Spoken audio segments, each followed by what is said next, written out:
آنے لگ جاتا ہے کہ جو ہے وہ اپنے بھائیوں کے لیے کچھ کرے، ہم ان بھائیوں کے لیے کچھ کریں۔ مولانا طفیل صاحب کی طرف سے 2000 روپے جو ہے وہ اپنے فلسطینی بھائیوں کے لیے دیے گئے۔ یہ ایسی مدد ہے کہ ہم لوگ جو ہے ان چھوٹے بچوں کو جو ہے وہ دودھ مہیا کروا سکتے ہیں، ہم ان چھوٹے بچوں کے لیے ڈبل روٹی کے پیکٹ پہنچوا سکتے ہیں، ہم ان کے لیے جو ہے وقت نہیں ہے کہ میں کسی بھی موضوع کو چھیڑوں، وقت بڑا مختصر ہے، لیکن آپ لوگوں کے ہاتھ کے اندر فون ہے، پوری دنیا کا نظارہ آپ لوگ دیکھ رہے ہیں۔ آج فلسطین کے اندر 20,000 چھوٹے چھوٹے دودھ پیتے بچوں کو اسرائیل کے ذریعے شہید کر دیا گیا۔ کہاں گئی ہماری غیرت؟ ہم لوگ روزانہ دن میں کتنی بار کھا کے اچھے سے سو جاتے ہیں، 12 گھنٹے لائن میں لگنے کے بعد ان چھوٹے بلکتے ہوئے بچوں کو ایک دودھ کا پیکٹ نہیں مل رہا ہے۔ ایک جو ہے وہ ڈبل روٹی کا جو پاؤ ہوتا ہے جسے ہم برگر میں استعمال کر کے کھاتے ہیں، 12 گھنٹے جو ہے لائن میں لگنے کے بعد مشکل سے وہ ملتا ہے۔ پوری جو ہے وہ عرب کنٹریاں جتنی بھی ہیں، عرب کنٹری کے جتنے بھی سلطان ہیں، ساروں کی غیرت مر چکی ہے۔ آپ ان سے کوئی امید نہیں رکھ سکتے ہیں۔ وہ کیا کسی نے کہا تھا، غالباً جو ہے وہ بشیر بدر نے کہا تھا یا کسی شاعر نے کہا تھا کہ اپنے کعبے کی حفاظت اب تمہیں خود کرنی ہے، اپنے کعبے کی حفاظت تمہیں خود کرنی ہے۔ اب ابابیلوں کا لشکر نہیں آنے والا، اب تم عرب کے بھروسے نہیں بیٹھ سکتے کہ عرب میں سے کوئی محمد بن قاسم اٹھے گا اور سندھ کی بچی کی آواز سن کے پورے سندھ کو پلٹ کے رکھ دے گا۔ آج عرب کی غیرت تو اتنی مر گئی ہے کہ انہوں نے جدہ کے اندر جو ہے وہ شراب کا اڈا کھول دیا ہے، انہوں نے جو ہے وہ ریاض کے اندر سینما کھول دیے، تو ان سے امید نہیں رکھ سکتے۔ آج نوجوان جو ہے حضور سے محبت کرنے والے ہمیں اپنی میں سے جو ہے وہ نکالنے ہوں گے اور اٹھ کھڑا ہونا ہوگا۔ آج اپنے بچوں کو ہم نے تعلیم اور حضور علیہ السلام کی محبت سکھانی ہوگی۔ حضور نے ارشاد فرمایا جیسے اللہ سے محبت کرو کیونکہ وہ تمہیں رزق دیتا ہے، اور مجھ سے محبت کرو اس لیے کہ میں تمہارے رب کا بھی محبوب ہوں۔ اور تیسری چیز ارشاد فرمائی، کہا میری آل سے محبت میری وجہ سے کرو۔ تو اس لیے کسی سید کا اسٹیٹس دیکھ کے صرف اس سے محبت نہ کریں، کوئی عام سید پھٹے پرانے کپڑے والا ہو اس سے بھی اتنی محبت کریں جتنی آپ مجھ سے محبت کرتے ہیں، کیونکہ جو خون میری رگوں میں دوڑ رہا ہے وہ اس کی رگوں میں بھی دوڑ رہا ہے، وہ خون اس کی رگوں میں دوڑ رہا ہے۔ لیکن ہم لوگ اسٹیٹس دیکھ کے کہتے ہیں ان کا کوئی سید آ گیا پیر صاحب پاٹے واسطے دیسی کوکر بنایا تھا، اور کوئی نارمل آ گیا اس کے بیچارے کو دال بھی نہیں کھلائیں گے، دال روٹی بھی نہیں ہے پاٹے واسطے، پیر صاحب کوئی گل نہیں تو سب پانی پیو اس کو پھیر کر دے میرے ساتھ۔ یہ ہمارے معاملات میں ہے۔ تو یہ فرق کہاں سے آیا؟ یہ فرق ہمارا جو اندر شیطان بیٹھا ہوا ہے نفس، اس نے ہمیں یہ فرق دیا، اس نے ہماری آنکھوں کو ایسی شرارتیں دے دی کہ وہ صرف اپنا فائدہ دیکھتے ہیں کہ کہاں پہ ہم لوگوں نے مشہور ہونا ہے، کہاں ہمارا نام آئے گا، کہاں ہمارے فیس بک پہ فوٹو آئیں گے بڑے بڑے، اور کس کے ساتھ کس کے فالوورز زیادہ ہیں تو لوگ دیکھیں گے ارے یار اس کے 10,000 فالوورز ہیں، یہ بندہ اس کے ساتھ اٹھنا بیٹھنا ہے۔ ہم لوگ صرف اپنا جو ہے اپنے مفاد دیکھتے ہیں، لیکن یہ نہیں دیکھتے کہ وہ بھی ہمارا مومن بھائی ہے۔ تو فلسطین میں بلکتے ہوئے بچوں کو بھی دیکھیں جن کو دودھ کا پیکٹ بھی نہیں مل رہا ہے، جن کو دودھ کا پیکٹ بھی نہیں مل رہا ہے، اور ہم لوگوں کو اللہ نے اتنی نعمتیں دی ہیں، دن میں 4 بار کھا کے ہم لوگ سو جاتے ہیں۔ تو اس لیے اپنی آخرت کو برباد نہ کریں۔ اور یہ جو علاقہ ہے پورا، یہ ککر والی ہو گیا، روڑا والی ہو گیا، نئی پنجا ہو گئی، آپ ایک چیز میری ذہن نشین کرنے میں کشمیر گیا تھا پچھلے دنوں اگست کے اندر، تو کشمیر کے اندر جو ہے آفیشلی رپورٹ ہے وہاں کی ڈی جی پی کی، اس نے بتایا تھا کہ آفیشلی 10,000 سے زیادہ نوجوان جو ہیں وہ نشے کے اندر ملوث ہو چکے ہیں، اور جو مسلم علاقے جہاں پہ مسلم پاپولیشن زیادہ ہے، باقاعدہ پروپیگنڈے کے اعتبار سے وہ واہیات اور گندی چیزیں ہماری نسلوں کے اندر منتقل کی جا رہی ہے جس سے ہماری آنے والی نسلیں ختم ہو جائیں، اور ہم لوگ اس کو اپنے لیے فخر سمجھتے ہیں۔ اور جو بھی دنیا کے اندر بڑے سے بڑا نشہ آتا ہے آج اس کو ہماری قوم کا نوجوان کرتا ہوا نظر آ رہا ہے۔ جو بھی جوئے کا سب سے خطرناک جو گیم آتا ہے اس کو کھیلتا ہوا ہمارا مسلمان نظر آ رہا ہے۔ بدماشیوں کے جتنے کام ہیں اس کا سردار اگر آپ کو کوئی نظر آئے گا تو آپ قوم مسلم ہے۔ یہ آپ نہ سوچیں کہ یہ جو ہے کوئی ایسے اتفاق ہو رہا ہے، اتفاق نہیں ہو رہا ہے، یہ سوچی سمجھی سازش کے تحت آپ کے اندر چیزیں منتقل کی جا رہی ہیں کہ ان کی نوجوان نسل کو ختم کر دو۔ جب نوجوان نشے میں، جوئے میں، سود خوری میں، زنا خوری میں جب نوجوان ہٹ جائے گا وہ تعلیم سے ہٹ جائے گا،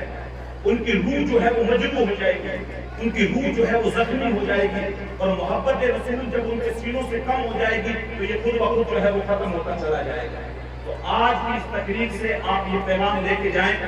ایک تو یہ ہے کہ اپنا رشتہ اللہ اور اس کے رسول کے ساتھ مضبوط کریں، پہلی چیز یہ۔ دوسری چیز آپ اپنے ذہن کے اندر یہ بٹھائیں کہ آپ جو ہے اپنے بچوں کو دینی اور دنیاوی تعلیم لازمی دلائیں۔ سید صاحب قبلہ آپ کے سامنے بیٹھے ہوئے پچھلے 3-4 سال سے آپ کے گاؤں میں محنت کر رہے ہیں۔ سید ناظم شاہ صاحب قبلہ فیضاری آپ کے گاؤں میں آپ کی آنکھوں کے سامنے دیکھتے دیکھتے انہوں نے بچوں کے لیے جو مدرسہ شاندار تعمیر کر رہے ہیں، کچھ تھوڑا بہت کام رہ گیا جو پہلے بنا ہوا تھا اس کو دوبارہ جو ہے وہ اچھے لیول سے بنا رہے ہیں۔ تو ان کا ساتھ دے کے بچے اور بچیوں کی تعلیم کا معاملہ جو ہے وہ اس کو مضبوط کریں، اور خاص طور سے جو بچے نشے کی طرف جا رہے ہیں، قاری شفیق صاحب ہیں، دیگر جتنے بھی علماء کرام ہیں، قاری مراد صاحب ہیں، ان سب کے ساتھ مل کے بچوں کی جو ہے وہ تعلیم کے اوپر زیادہ توجہ دیں اور سیلیکٹ کریں ان بچوں کو جو نشے کی طرف برباد ہوتے جا رہے ہیں۔ ان کے جو ہے ابھی وقت ہے کہ ان کے قدموں کو روک لیں، ان کے بڑھتے ہوئے قدموں کو روک لیں، ورنہ جب وہ بربادی کے اندر گھس گئے اور پوری طریقے سے برباد ہو گئے تو پھر جو ہے نہ کوئی تعویذ اثر کرے گا، نہ کسی پیر صاحب کی دعا اثر کرے گی۔ یہ میں سچی باتیں آپ کو کہہ رہا ہوں۔ اور برباد جو ہے دن بہ دن ہماری قوم برباد ہوتی جا رہی ہے۔ ہم لوگ ناک کے مسئلے کے لیے 10 لاکھ شادی میں لگا کے پھونک دیتے ہیں، لیکن ڈھنگ کا کوئی انگلش میڈیم اسکول ہمارے پاس نہیں ہے۔ ہنومان گڑھ اتنا بڑا شہر ہے، آپ اتنی بڑی آبادی، آپ کی بڑا برادری دیکھ لو، آپ آس پاس میں اتنے بڑے بڑے گاؤں ہیں، اور اللہ نے اتنی زرخیز زمینیں آپ کو دی ہیں، ایک ایک قلعہ آپ کا تقریباً 40-50 لاکھ کا ہوگا، لیکن پھر بھی ہمارے پاس دو منزلہ دو منزلہ بہت بڑی بات ہے، ہمارے پاس کوئی ان کا ہاسپٹل تک نہیں ہے۔ آپ اندازہ لگائیں، ان چیزوں کے اوپر ہمیں سوچنا پڑے گا۔ لیڈیز ڈاکٹر تک نہیں ہے، حضرت بتا رہے ہیں، اور اگر یہی حالت ہماری رہی، دن بہ دن یہی رہی، زمانہ ہمیں جاہل دیکھنا چاہتا ہے،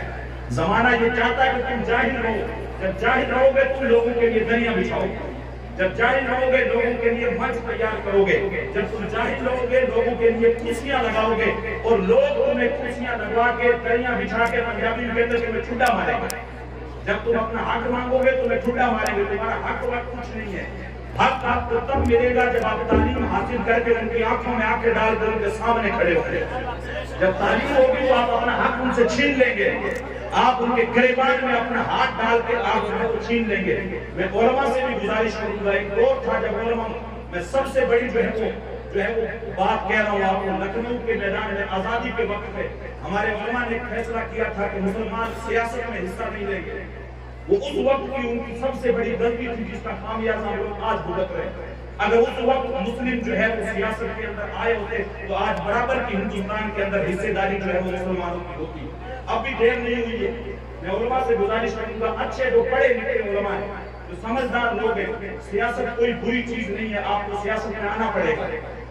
آپ سیاست میں آئے، حضرت عمر کی زندگی کو پڑھے، اس لیول کی سیاست آپ کریں۔ حضرت عمر بن عبدالعزیز کی زندگی کو پڑھے، اس لیول کی سیاست کریں۔ حضور کی مدنی زندگی کو پڑھے، آپ اس لیول کی سیاست کریں۔ آپ یہ پڑھنا جھاڑ کے نہ کہتے حضرت سادہ چکامی بولی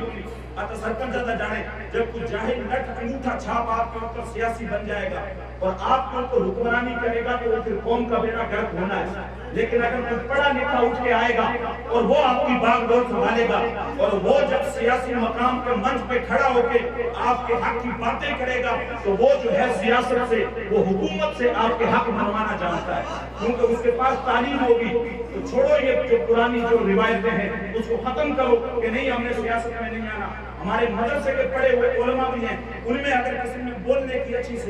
صلاحیت ہے، تخلیقی ذہن ہے اس کے پاس، آپ سب لوگ مل کے اس کے لیے منچ تیار کریں اور اس کو سیاست کے میدان میں اتاریں، اس کو سیاست کے میدان میں اتاریں۔ جب تک ہم میں سے لیڈر تیار نہیں ہوں گے تب تک ہماری قوم ترقی نہیں کر سکتی ہے، تب تک ہماری قوم آگے نہیں بڑھ سکتی ہے۔ کیوں حضور نے فرمایا مومن آپس میں اعضا کی طرح ہے، جب ایک کو تکلیف ہوتی ہے تو پھر دوسرے کو بھی تکلیف ہوتی ہے۔ تو اگر آپ کا خود کا لیڈر ہوگا تو وہ آپ کے لیے سوچے گا، وہ آپ کے اسکولوں کے لیے سوچے گا، وہ آپ کے ہاسپٹلس کے لیے سوچے گا، وہ آپ کے بچوں کی تعلیم کے لیے سوچے گا، وہ آپ کے دینی معاملات کے لیے سوچے گا۔ باتیں بہت ساری ہیں کہنے کے لیے، لیکن جو ہے آج کی مجلس سے یہ پیغام لے کے جائیں، علماء میں جو بہترین ہے وہ سیاست میں آئیں، بچے اور بچیوں کو دینی اور دنیاوی تعلیم دلائیں، نشے کے خلاف ایک تنظیم اٹھائیں اور نوجوان نسل سے نشے کو دور کر دیں۔ جوئے کی بیماری میں مبتلا ہے ان سے جوئے کو دور کر دیں، اگر سود کی بیماری میں مبتلا ہے سود کو ان سے دور کر دیں۔ وہ قوم جس کا نوجوان جو ہے سو رہا ہو اس قوم کی بربادی ہونی ہوئی، لیکن جس قوم کا نوجوان جاگ گیا اس قوم کو ترقی کرنے سے کوئی نہیں ہوتی۔ تو آج اگر ہم نے ترقی کرنی ہے تو اپنے نوجوانوں کو جاگنا ہوگا، تعلیم کے معاملے میں، سیاسی معاملے میں، ہر ایک میدان میں آپ لوگوں کو بڑھ چڑھ کے آگے آنا ہوگا۔ ایک بات میں آپ سے کروں گا، آپ لوگوں نے سوشل میڈیا کے ذریعے دیکھا ہوگا، حضور علیہ السلام نے بھی ارشاد فرمایا کہ میں نے جیسے عرض کیا، مومن آپس میں آزا کی طرح ہے، مومن آپس میں بھائی بھائی ہے۔ فلسطین اور غزہ کے اندر جو مشکلیں پچھلے 5-6 مہینوں سے آ رہی ہیں، اس کے لیے ہم لوگوں نے ایک کوشش کی ہے کہ ہم لوگ جو ہے ہماری سوسائٹی ہے مصطفی پبلک چیریٹیبل سوسائٹی جو بیکانیر چھیتر میں حضرت جانتے ہیں، ہم لوگ بلڈ کیمپ وغیرہ جو ہے وہ کام کر رہے ہیں، اس کے تحت ہم لوگوں نے یہ جو ہے وہ ایک نیت کی ہے کہ یہاں سے جو ہے اپنے فلسطینی مسلمان بھائیوں کے لیے ہم لوگ کچھ امداد اکٹھی کریں، اور جامع ازہر جہاں پہ میں تعلیم حاصل کر رہا ہوں، آپ کو پتہ ہے اسلامی سب سے بڑی یونیورسٹی ہے دنیا کے اندر، اس کے ذریعے سے رافع بارڈر مصر میں لگتا ہے، تو وہاں سے بائی روڈ جو ہے وہ فلسطینی کو مدد بھیجی جا رہی ہے۔ تو میں نے یہ سوچا کہ یہاں سے کچھ امداد اکٹھی کر کے ازہر کے سپرد کی جائے، تاکہ ازہر کے ذریعے سے ہمارے وہ مظلوم مسلمان بھائی جو دودھ کے لیے ترس رہے ہیں، جو ڈبل روٹی کے لیے ترس رہے ہیں، جن کے بدن سے کپڑے چھین دیے گئے، جن کے جو ہے اور جو ہے جن کو جو ہے دودھ کا پیکٹ تک نہیں مل رہا ہے، آج ان کی حالت اتنی بری ہے، ہم ان کے ساتھ جا کے لڑ نہیں سکتے، ہم ان کے ساتھ جا کے کھڑے نہیں ہو سکتے، لیکن یہ ہماری مدد جو ہے وہ ان کو پہنچ سکتی ہے۔ یہ قاری مراد صاحب قبلہ نے شروعات کی ہے، انہوں نے فلسطین والوں کے لیے 500 روپے دیے۔ میں چاہوں گا آپ 5 منٹ دیں، سے صاحب قبلہ آپ کی اجازت ہو تو یہ بہت نیک کام ہے، کیونکہ ہمارے جب سوشل میڈیا پہ ہم لوگ یہ چیز دیکھ رہے ہیں تو ہمارا جو ہے وہ کلیجہ جو ہے وہ بالکل پھٹنے لگ جاتا ہے، اور جو حالت ایسی ہو جاتی ہے کہ جو ہے وہ کلیجہ منہ کو آنے لگ جاتا ہے کہ جو ہے وہ اپنے بھائیوں کے لیے کچھ کرے، ہم ان بھائیوں کے لیے کچھ کریں۔ مولانا طفیل صاحب کی طرف سے 2000 روپے جو ہے وہ اپنے فلسطینی بھائیوں کے لیے دیے گئے۔ یہ ایسی مدد ہے کہ ہم لوگ جو ہے ان چھوٹے بچوں کو جو ہے وہ دودھ مہیا کروا سکتے ہیں، ہم ان چھوٹے بچوں کے لیے ڈبل روٹی کے پیکٹ پہنچوا سکتے ہیں، ہم ان کے لیے جو ہے 5 منٹ کا ٹائم ہے، میں زیادہ ٹائم نہیں دوں گا، آپ یہاں رکھ نیچے رکھ دیں۔ اپنے آس پاس جو لوگ دینا چاہے ایک بندے کو دے کر بھیجتے ہیں، ایک بندے کو دے کر بھیجتے ہیں، آپ بیٹھے رہے تسلی کے ساتھ، آپ کی مدد آپ اپنی جیب سے کسی بھی بھائی کو دیں گے، اسٹیج پر پہنچ جائے گا۔ اللہ تعالیٰ آپ کی اس مدد کو قبول فرمائے۔ سے کالے خان کی طرف سے میسج آیا کہ 11,000 روپے میری طرف سے آپ فلسطین کے مسلمان بھائیوں کے لیے جو ہے وہ آپ جمع کریں، اور یقیناً رمضان المبارک کا مقدس مہینہ ہے، حضور علیہ السلام کہ اگر آپ بہتر